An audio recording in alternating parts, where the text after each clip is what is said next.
1월 26일 금요일 많은 사람이 믿더라는 제목으로 요한복음 8장 21에서 30절의 말씀입니다.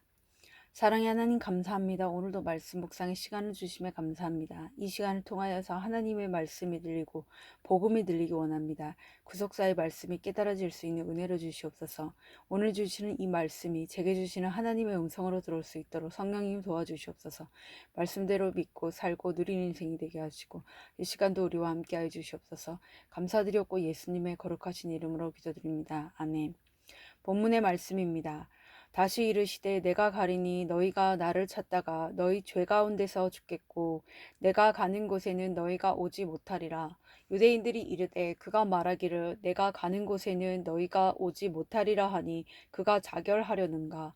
예수께서 이르시되 너희는 아래에서 났고 나는 위에서 났으며 너희는 이 세상에 속하였고 나는 이 세상에 속하지 아니하였느니라. 그러므로 내가 너희에게 말하기를 너희가 너희 죄 가운데서 죽으리라 하였노라. 너희가 만일 내가 그인 줄 믿지 아니하면 너희 죄 가운데서 죽으리라. 그들이 말하되 내가 누구냐. 예수께서 이르시되 나는 처음부터 너희에게 말하여 온 자니라. 내가 너희에게 대하여 말하고 판단할 것이 많으나 나를 보내신 이가 참되심에 내가 그에게 들은 그것을 세상에 말하노라 하시되 그들은 아버지를 가리켜 말씀하신 줄을 깨닫지 못하더라. 이에 예수께서 이르시되 너희가 인자를 든 후에 내가 그인 줄을 알고 또 내가 스스로 아무것도 하지 아니하고 오직 아버지께서 가르치신 대로 이런 것을 말하는 줄도 알리라.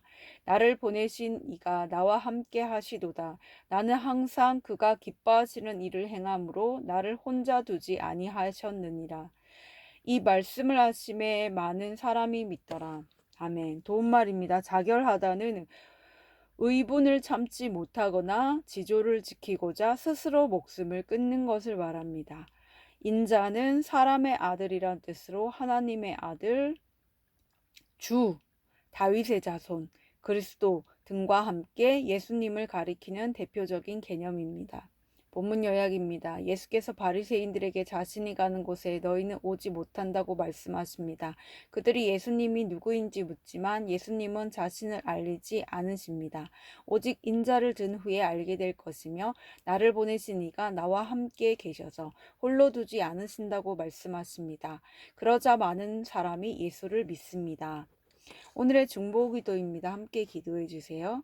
우리나라 청소년과 청년들이 각자에게 찾아온 불행한 일 가운데 높이 들린 십자가를 바라보게 하옵소서. 아멘.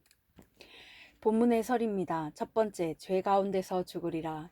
21에서 24절의 내용입니다. 여전히 믿지 않는 사람들에게 예수님이 다시 말씀하십니다. 믿지 않은 그들은 결국 자기 죄 가운데서 죽게 될 것이기 때문입니다. 이는 반대로 지금 믿기만 하면 죄 가운데서도 살 수 있음을 나타냅니다. 그러나 우리의 악한 본성은 주의 말씀을 믿지 못하게 방해합니다. 믿지 않는 사람의 특징은 늘 무언가를 찾는 것입니다. 사람을 찾고 돈을 찾고 행복을 찾습니다. 그러나 예수님을 믿지 않으면 아무리 찾아도 주께 가시는 곳에 도달하지 못하고 죄 가운데 죽게 될 뿐입니다. 적용 질문입니다. 현재 나는 무엇을 찾고 있습니까? 말씀보다 돈, 건강, 주식 정보 등을 더 찾지는 않습니까? 두 번째, 내가 누구냐? 25에서 27절의 내용입니다. 바리새인들이 예수께 내가 누구냐고 묻습니다. 그들은 외모로 판단하기에 바로 앞에 계신 예수를 믿지 못합니다. 예수님의 모습이 볼품없고 그 가문이 형편없기 때문입니다. 이처럼 많은 사람이 내 옆에 있는 사람이 너무 볼품없기에 내가 누구냐고 묻기만 할 뿐 그를 통해 찾아오신 예수님을 만나지 못합니다. 그러나 예수님은 바리새인들의 질문에 나는 처음부터 너희에게 말하여 온 자라고 대답하십니다. 하나님은 처음부터 나에게 허락하신 사람의 말을 통해 예수를 믿게 하십니다. 적용 질문입니다. 하나님이 처음부터 내 옆에 있도록 허락하신 사람은 누구입니까? 그 사람을 통해 어떤 말을 제일 많이 듣습니까? 세 번째, 혼자 두지 아니하셨느니라. 28에서 30절의 내용입니다. 예수님은 자기가 누구인지 너희가 인자를 든 후에 알게 된다고 하십니다. 인자를 든다는 표현은 십자가에 달리신 예수님을 의미합니다. 평탄하고 행복할 때는 결코 몰랐던 예수님을 십자가 고난을 겪으면서 비로소 알게 된다는 것입니다. 고난을 통해 내 삶 속에 예수께서 들어 올려진 후에야 비로소 우리는 예수를 바라보게 됩니다. 그리고 그 십자가 고난 속에서 결코 내가 홀로 있지 않음을 알게 됩니다. 이것을 깨달을 때 그분을 진정으로 믿게 되는 것입니다. 적용 질문입니다. 십자가 같은 고난 속에서 내 삶에 보이는 것은 무엇입니까? 오늘 기도하기는 늘 내 죄는 보지 못하고 무언가를 찾고 또 찾기만 한 인생입니다. 죄 가운데 죽을 이 인생을 긍휼히 여겨 예수를 믿는 인생이 되게 하여 주옵소서. 내 죄 때문에 높이 들어 올려지신 예수를 바라보며 누구냐 묻지 않게 하옵소서.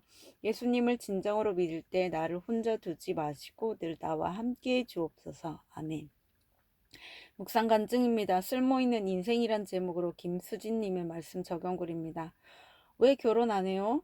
40 중반인 제가 가장 많이 받는 질문입니다. 그럴 때면 저는 너무 아까워서 못 줘요 라며 너스레를 떨곤 하지만 실상은 남자에 대한 신뢰가 없어서입니다. 어릴 적 친부에게 성폭행을 당한 저는 스스로를 쓰레기로 여기면서 태어나지 않았다면 얼마나 좋았을까 생각하고 살았습니다. 그러니 누구를 만나도 건강한 교제를 할 수 없었고 결핍 있는 사람에게만 몸과 마음, 시간을 쏟으며 제 존재의 이유를 찾았습니다. 이런 제 삶에 남은 것은 사람에 대한 상처와 원망뿐이었고 이것은 하나님을 향한 불신앙으로까지 이어졌습니다. 이렇게 믿음도 말씀도 없이 내 죄 가운데 죽을 수밖에 없는 저를 하나님이 긍휼히 여기셔서 구속사의 말씀이 있는 공동체로 인도해 주셨습니다. 그리고 믿음의 지체들을 통해 살아 있어줘서 고맙다라는 큰 위로를 받게 하시고 예수 믿게 해준 부모가 최고의 부모라는 말씀으로 원망과 자기 연민의 늪에서도 건져주셨습니다. 도무지 이해되지 않던 사건들이 말씀으로 해석되며 난생 처음 평안을 누리던 때에 하나님이 저를 주일 예배 간증자로 부르셨습니다. 그러나 저는 간증할 날이 다가올수록 수치와 조롱거리가 될 것 같은 두려움에 도망치고만 싶었습니다. 하지만 저를 살려주신 말씀과 공동체에 대한 깊은 신뢰가 있기에 간증하는 일을 하나님이 기뻐하시는 일로 여길 수 있었습니다.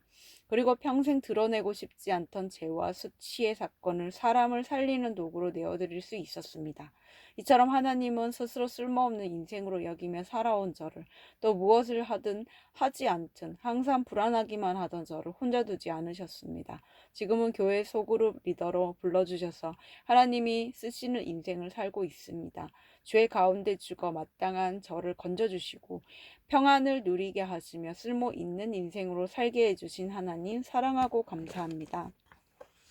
이분에 적용하기는 예수 믿게 해준 최고의 아버지에게 감사하다고 말씀드리겠습니다. 근친상간으로 힘들어하는 지체를 만나면 제가 어떻게 살아났는지 간증을 전하겠습니다. 입니다.